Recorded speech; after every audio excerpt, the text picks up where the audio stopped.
Chapter 6. Marilla makes up her mind. Get there they did, however, in due season. Mrs. Spencer lived in a big yellow house at White Sands Cove, and she came to the door with surprise and welcome mingled on her benevolent face. "Dear, dear," she exclaimed. "You're the last folks I was looking for today, but I'm real glad to see you. You'll put your horse in? And how are you, Anne?" "I'm as well as can be expected, thank you," said Anne smilelessly. A blight seemed to have descended on her. "I suppose we'll stay a little while to rest the mare," said Marilla. "But I promised Matthew I'd be home early.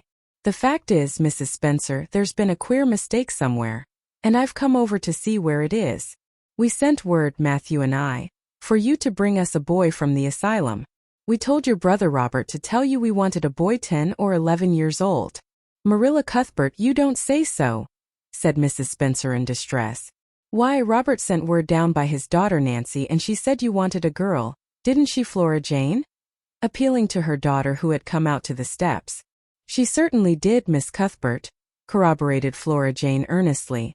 "I'm dreadful sorry," said Mrs. Spencer. "It's too bad. But it certainly wasn't my fault, you see, Miss Cuthbert.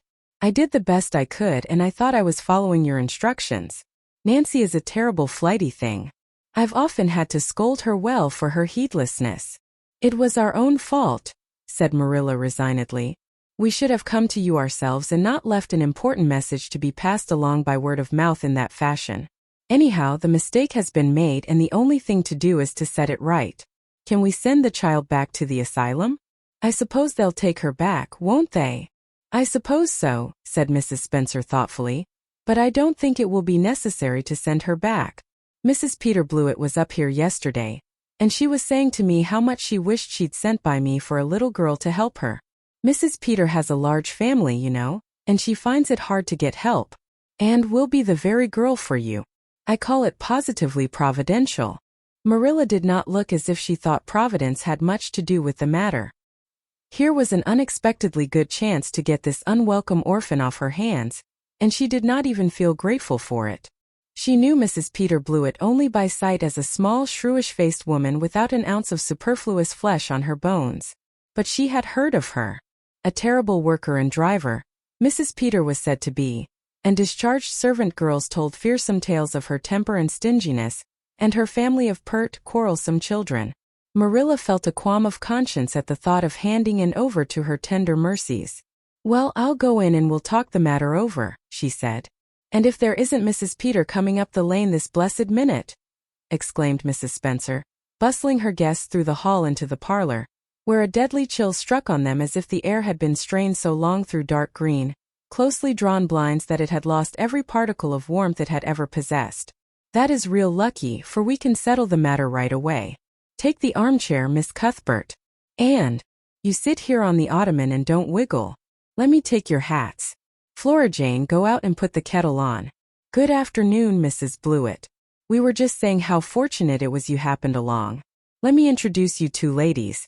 Mrs. Blewett, Miss Cuthbert. Please excuse me for just a moment. I forgot to tell Flora Jane to take the buns out of the oven." Mrs. Spencer whisked away, after pulling up the blinds, and sitting mutely on the ottoman, with her hands clasped tightly in her lap, stared at Mrs. Blewett as one fascinated. Was she to be given into the keeping of this sharp-faced, sharp-eyed woman? She felt a lump coming up in her throat and her eyes smarted painfully. She was beginning to be afraid she couldn't keep the tears back when Mrs. Spencer returned, flushed and beaming, quite capable of taking any and every difficulty, physical, mental or spiritual, into consideration and settling it out of hand. "It seems there's been a mistake about this little girl, Mrs. Blewett," she said. "I was under the impression that Mr. and Miss Cuthbert wanted a little girl to adopt. I was certainly told so, but it seems it was a boy they wanted. So if you're still of the same mind you were yesterday, I think she'll be just the thing for you." Mrs. Blewett darted her eyes over Anne, from head to foot. "How old are you and what's your name?" she demanded. "And Shirley," faltered the shrinking child, not daring to make any stipulations regarding the spelling thereof. "And I'm 11 years old." "Humph! You don't look as if there was much to you. But you're wiry." "I don't know, but the wiry ones are the best after all." "Well, if I take you, you'll have to be a good girl, you know, good and smart and respectful." I'll expect you to earn your keep, and no mistake about that. Yes, I suppose I might as well take her off your hands, Miss Cuthbert. The baby's awful fractious, and I'm clean worn out attending to him. If you like I can take her right home now. Marilla looked at Anne and softened at sight of the child's pale face with its look of mute misery. The misery of a helpless little creature who finds itself once more caught in the trap from which it had escaped. Marilla felt an uncomfortable conviction that, if she denied the appeal of that look, it would haunt her to her dying day.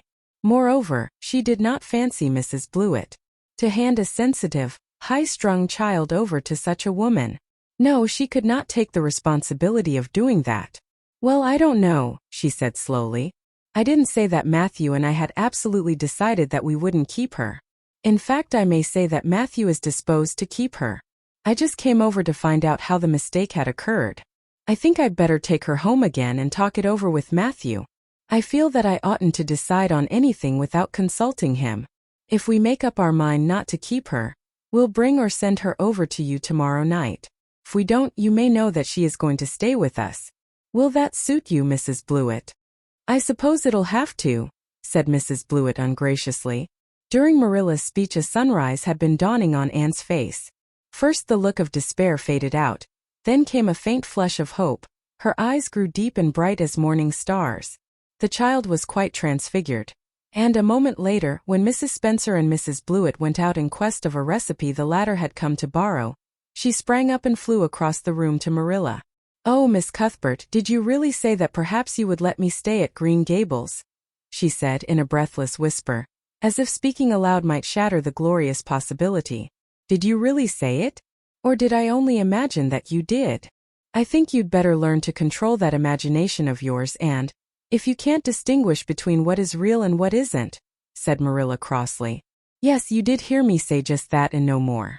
It isn't decided yet, and perhaps we will conclude to let Mrs. Blewett take you after all.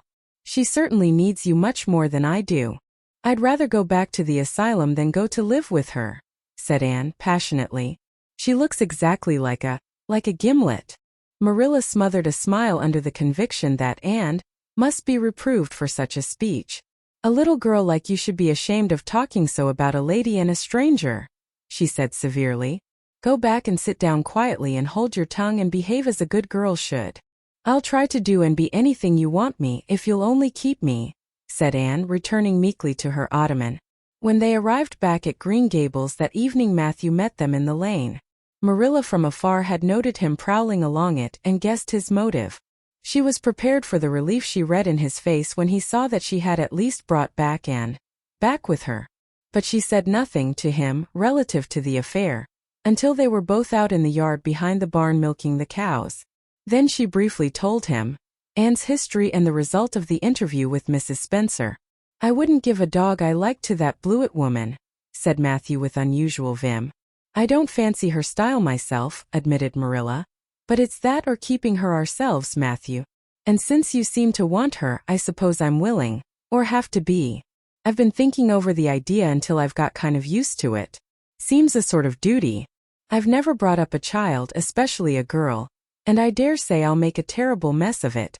But I'll do my best. So far as I'm concerned, Matthew, she may stay. Matthew's shy face was a glow of delight. Well now, I reckoned you'd come to see it in that light, Marilla, he said. She's such an interesting little thing. It'd be more to the point if you could say she was a useful little thing, retorted Marilla. But I'll make it my business to see she's trained to be that.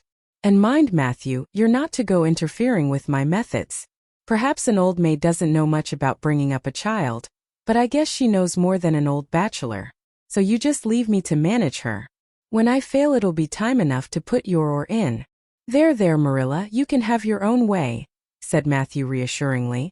Only be as good and kind to her as you can without spoiling her. I kind of think she's one of the sort you can do anything with if you only get her to love you. Marilla sniffed to express her contempt for Matthew's opinions concerning anything feminine, and walked off to the dairy with the pails. I won't tell her tonight that she can stay, she reflected, as she strained the milk into the creamers. She'd be so excited that she wouldn't sleep a wink. Marilla Cuthbert, you're fairly in for it. Did you ever suppose you'd see the day when you'd be adopting an orphan girl? It's surprising enough. But not so surprising as that Matthew should be at the bottom of it. Him that always seemed to have such a mortal dread of little girls. Anyhow, we've decided on the experiment, and goodness only knows what will come of it. End of chapter 6.